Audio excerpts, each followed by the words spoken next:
Kita teruskan. Hadirin rahimakumullah. Jadi tadi perbedaan fikih itu kita jangan jadi kagetan nanti Pak. Ya. Nah cenah kieu nanya, kenapa seperti ini, kenapa seperti itu. Itu karena perbedaan dalil yang digunakan. Yang kedua adalah perbedaan cara memahami dalilnya. Bahkan untuk menentukan hadis ini sahih ataukah tidak itu berdasarkan ijtihad. Misalkan dulu ada Imam Bukhari, Imam Muslim, Imam Abu Daud. Ini golongan mutaqaddimin, ya. Mutaqaddimin, muhadis mutaqaddimin. Kemudian ada golongan muhadis yang mutakhirin atau yang memang pada abad setelah 4 abad ya, yang pertama. Ada Imam Ibnu Hajar, kemudian juga Imam Ibnu Shalah dan lain sebagainya, sampai mungkin kategori para imam yang sekarang. Misalkan kalau imam sekarang Imam Nasiruddin Al-Albani ya. Biasanya mungkin bapak-bapak sering baca banyak. Disahihkan oleh Syekh Al-Albani dalam kitab Silsilah As-Shahihah. Gitu. Atau didhaifkan oleh Syekh Al-Albani di dalam kitabnya Silsilah Ad-Dhaifah wal Maudu'ah. Kebetulan saya juga ada kitabnya di rumah. Itu hampir sekitar 18 sampai 20 jilid yang saya lupa. Nah itu pasti akan berbeda Pak. Tergantung daripada manhaj yang digunakan. Kajiannya lumayan Pak kalau kajian hadis. Kalau kajian fikih biasanya paling tinggi itu kaitan dengan masalah kias ya, atau masalikul ilah istilahnya itu. Kalau dalam hadis itu namanya ada ilmu ilalul hadis. Jadi ilmu ilalul hadis ini adalah kaitan dengan bagaimana katingalina masohih itu. Padahal sebetulnya ada ilat atau cacat di dalamnya. Itu sampai bisa menemukan seperti itu.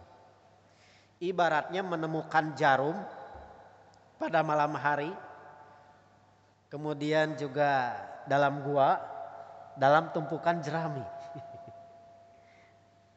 Makanya jarang Pak, kaitan dengan masalah hadis ini ulama yang sangat langka. Kalau hadis ini sama Pak, itu nantinya perbedaan dari sisi kaidah. Sisi kaidah pensahihan, sisi kaidah pendoifan. Misalkan kalau ulama kontemporer antara Syekh Al-Albani dengan Syekh Al-Arnaud. Nah ini kadang-kadang sama penilaiannya, kadang-kadang berbeda. Kalau Syekh Al-Albani banyak ya kitabnya. Kalau Syekh Al-Arnaud ini itu mentahqiq kitab Musnad Ahmad Pak. Itu sekitar 52 jilid Pak. 52 jilid beliau tahqiq. Ulama kontemporer, dua-duanya juga sudah meninggal ya. Gitu. Mudah-mudahan Allah merahmati keduanya.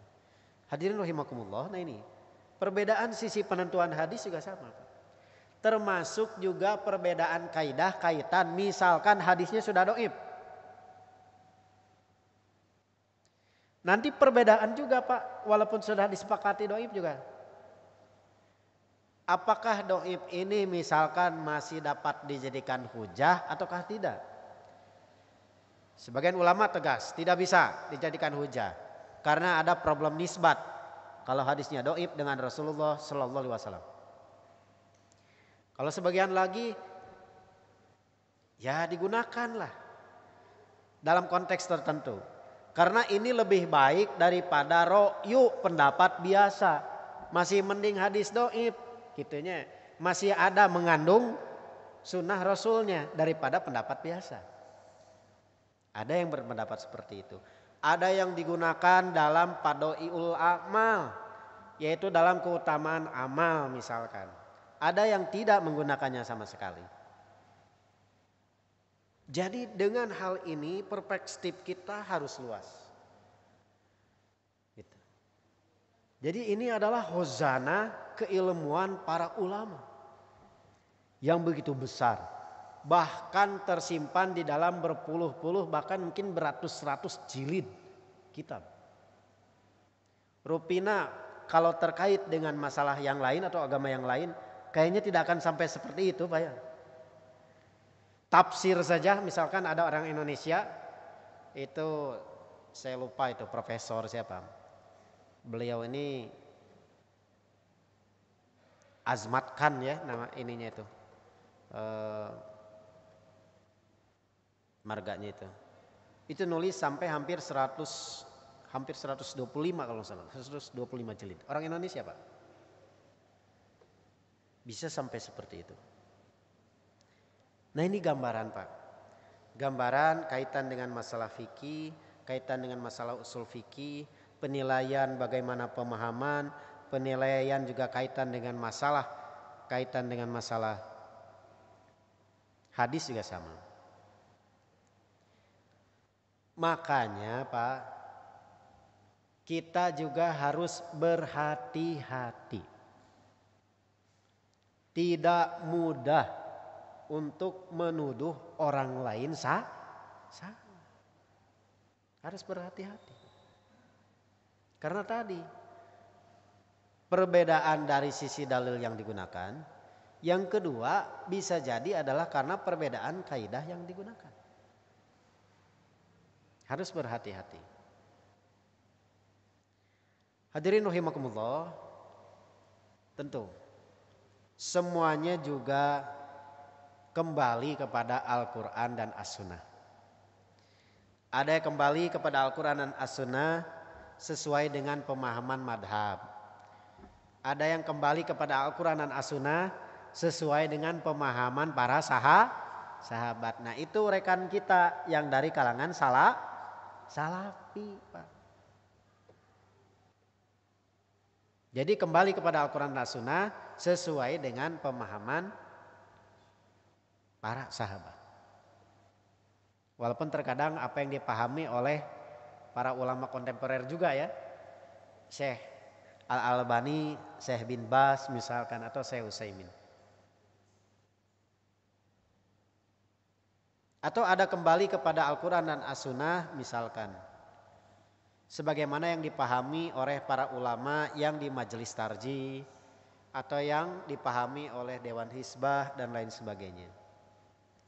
Tentu juga ini tidak menafikan adanya ruang dialog. Silakan kalau dialog. Tapi dialog juga mesti berdasarkan ilmu Pak. Mesti berdasarkan ilmu. Karena kalau diskusi dialog tidak berdasarkan ilmu, pasti berdasarkan otot. Dalilut ya, kalau kata orang Sunda mah eleh dalil gelut. Enggak. Jadi yang ada otot atau emosi tidak. Jadi kita harus lebih berhati-hati. Jadi Al-Quran dan As-Sunnah. Hadirin rahimakumullah, tentu juga tidak menafikan kalau bagi orang yang berilmu adanya tarjih, adanya penguatan terhadap salah satu pandangan fikih. Sah-sah saja dalam dunia ilmu. Ya, silakan. Menurut Ana nih misalkan karena sudah belajar ini nih kayaknya yang lebih kuat, silakan. Kalau yang ini nih kayaknya lebih kuat, lebih jelas dalil-dalilnya, lebih sorih dalil-dalilnya, silakan. Silakan. Tapi tentu saja disertai juga dengan tasamuh. Ya, tasamuh kepada yang lain. Apa itu tasamuh? Tasamuh itu adalah bertoleransi Pak ya, kepada yang lain. Sangat mungkin tadi. Mungkin ilmu kita yang belum sampai, sangat mungkin seperti itu. Dan silakan dialog. Dalilnya seperti apa, menurut para ulamanya seperti apa, pemahamannya seperti apa, silakan. Tidak meniadakan adanya dialog. Soalnya ada juga Pak yang menutup dialog. Udahlah pokoknya saya mah begini saja. Padahal kan sekedar bertanya, kan tidak ada yang salah dengan bertanya itu ya. Dan silakan berdialog. Tanpa harus merasa terancam, tidak. Karena lagi-lagi kita beribadah pun harus berdasarkan ilmu. Termasuk dalam sholat. Silakan. Harus berdasarkan ilmu. Bapak siap mempertanggungjawabkannya di hadapan Allah Subhanahu wa taala nanti.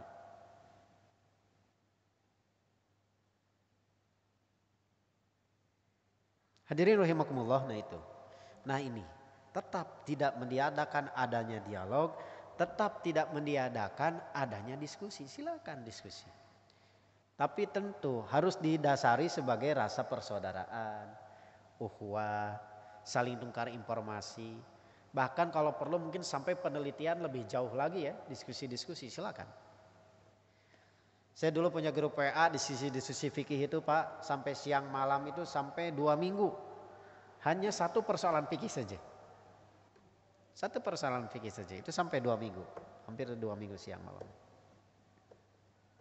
Tapi tetap tidak diakhiri misalkan harus pendapatnya A semua, tidak. Silahkan.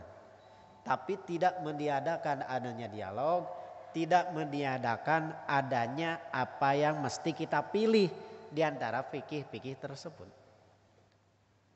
Itu. Mungkin itu saja yang dapat disampaikan, mudah-mudahan bermanfaat. Kalau ada pertanyaan silakan dibuka saja langsung. Silakan Pak.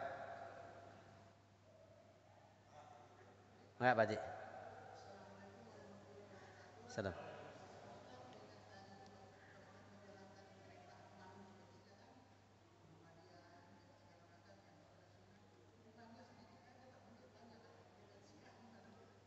Dengan Syiah. Iya. Iya. Terima kasih Pak. Pertanyaan yang sangat menarik. Nah ini Bang Harwi mana dengan Syiah?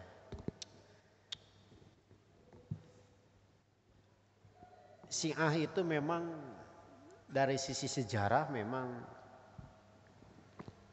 kelompoknya juga sampai sekarang itu berbeda-beda Pak ya.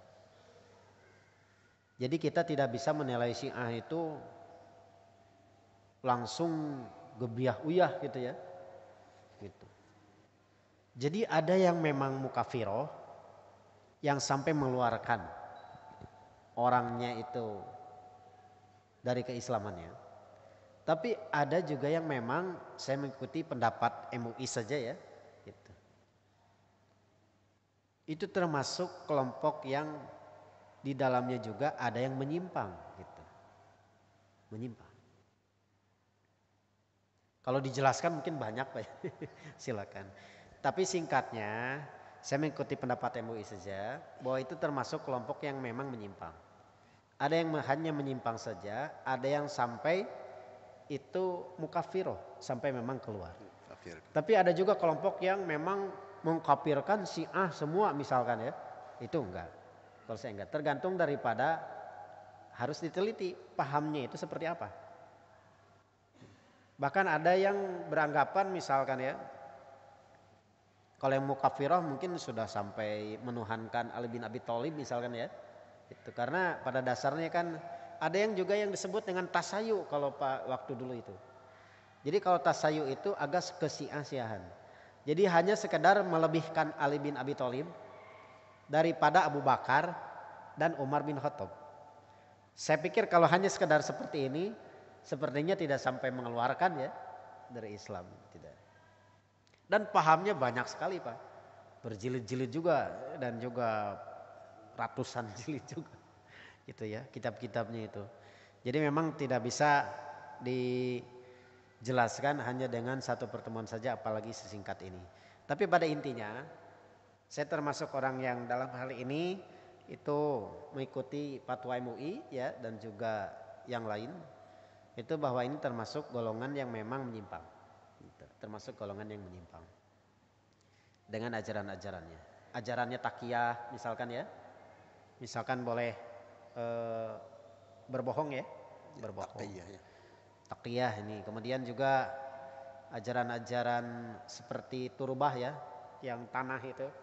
tanah Karbala. Karbala ya, gitu. Kemudian juga terkait dengan mut'ah. Nah, ini mut'ah nih. Nikah mut'ah, nikah kontrak ya. Gitu. Dan lain sebagainya. Banyak, Pak, gitu. Banyak ini.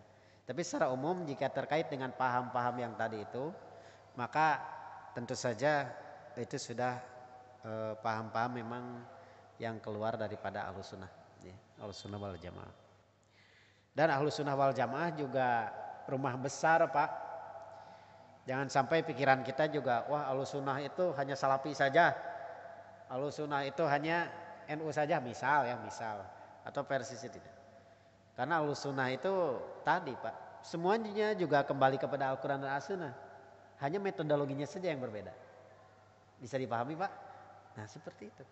Jadi rumah besar Ahlussunnah itu, rumah besar. Jadi tidak terkait dengan kelompok tertentu, tapi kaitannya adalah dengan, yaitu sesuai dengan tadi ajaran Al-Quran dan As-Sunnah ya. Tentu saja adalah dengan melalui metodologi yang dikembangkan oleh para ulama. Mungkin itu saja, Pak, yang dapat disampaikan. Mudah-mudahan bermanfaat. Silakan, Pak, ada lagi? Baik, yang lain dari kiri, Mangga. Mangga. Yang muda dulu. Siapa? Dimas dulu. Jangan Dim. Waalaikumsalam.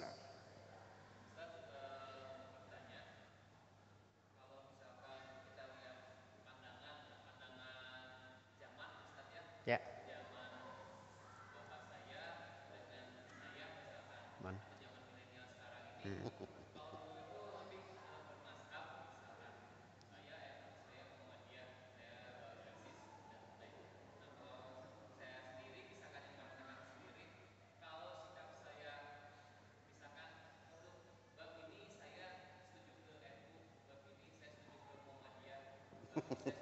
Ya. Bang Udud.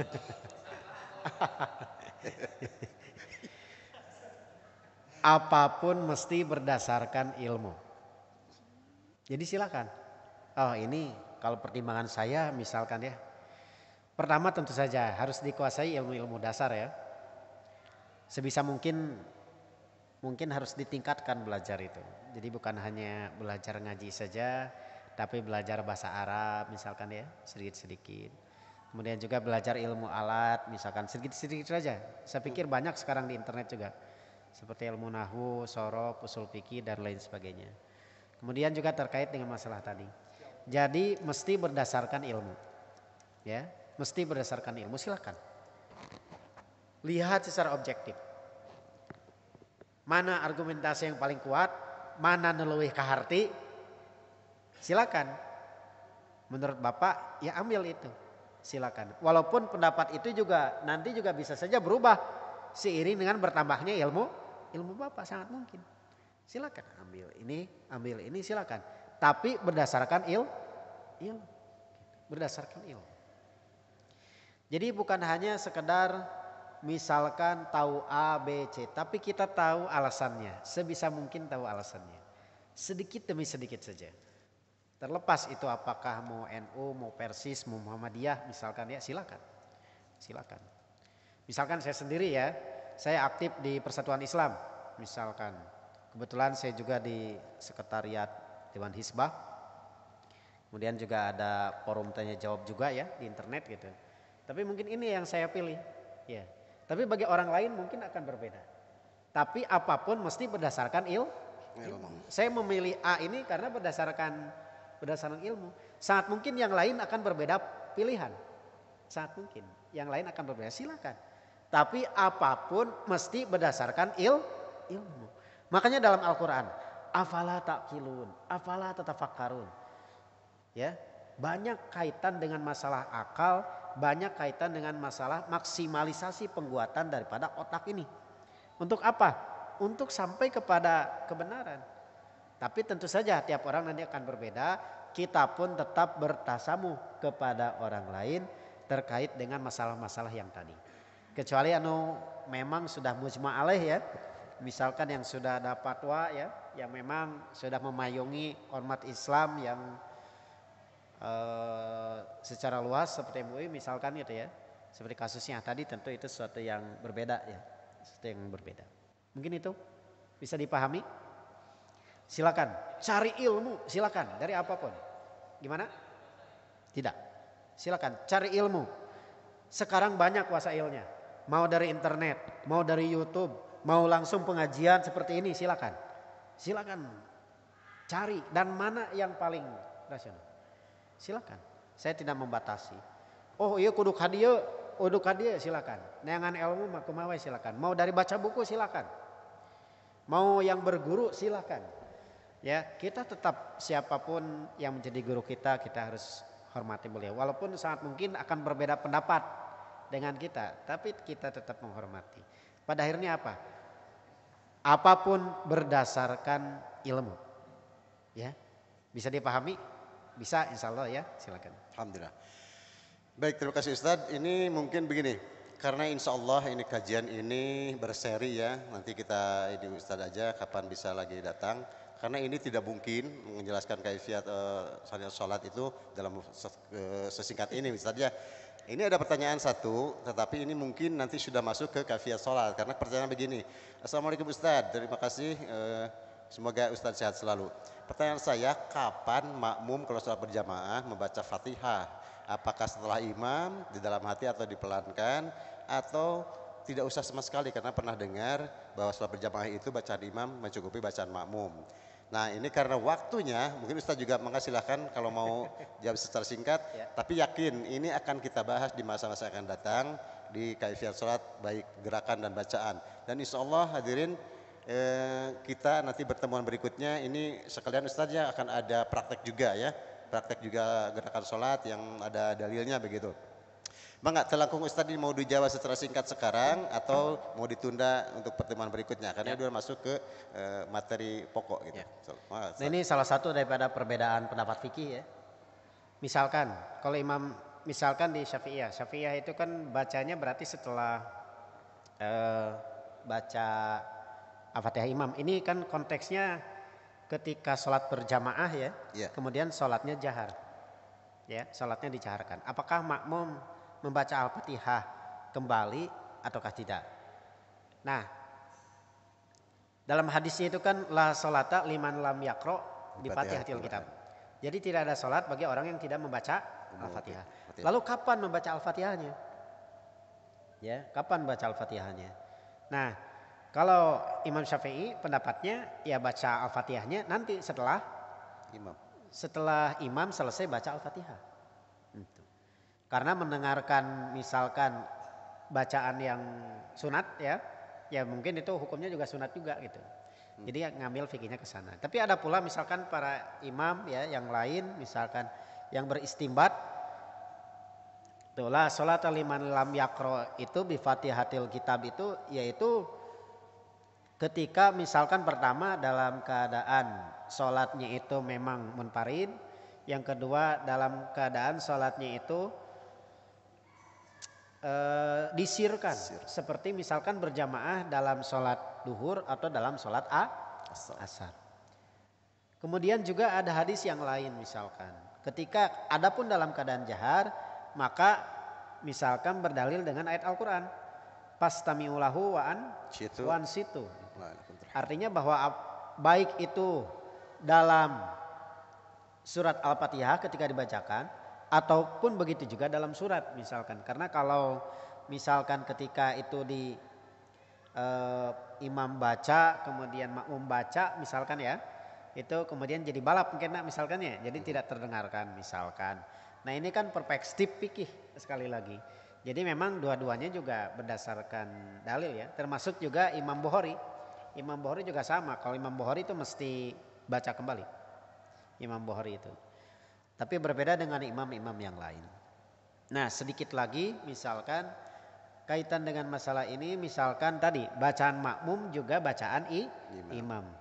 Ini dijadikan dalil bagi orang yang berpendapat bahwa ketika imam dijaharkan itu maka posisi makmum itu hanya sekedar mendengarkan saja dan menyimak.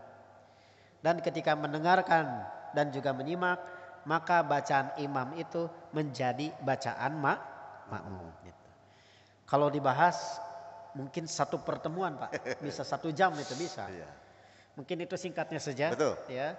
Tapi mudah-mudahan membuka perspektif ya, muka perspektif silakan dibaca lagi, lebih lengkapnya lagi banyak di internet ya, silakan gitu. Ataupun mau bertanya langsung pada ustadznya silakan. Mudah-mudahan bermanfaat, mudah-mudahan Allah Subhanahu wa taala itu selalu membimbing kita semua, Pak, ya. Karena tidak ada yang memberi ilmu itu kecuali memang ilmu itu dari Allah ya, gitu. Yang kedua tentu saja mudah-mudahan Allah juga memberi semangat kepada kita semua untuk senantiasa menuntut ilmu, Pak. Ya. Sekarang dimudahkan, Pak, daripada dulu. Kalau dulu itu cari ilmu, waduh susah nih, Pak. Ya, apalagi nyaman dulu para ulama. Man talabal hadis muflis. Barang siapa yang mencari hadis maka dia akan sengsara. Memang betul. Imam Bukhari itu berjalan hampir 14.000 ya, 14.000 kilometer untuk mengumpulkan hadis selama 14 tahun. 14.000, Pak. Dari sini ke Papua saja itu sekitar mungkin 3.000 4.000 ya. Itu lebih Imam Bukhari itu. Beliau mencari ilmu itu. Sekarang dimudahkan.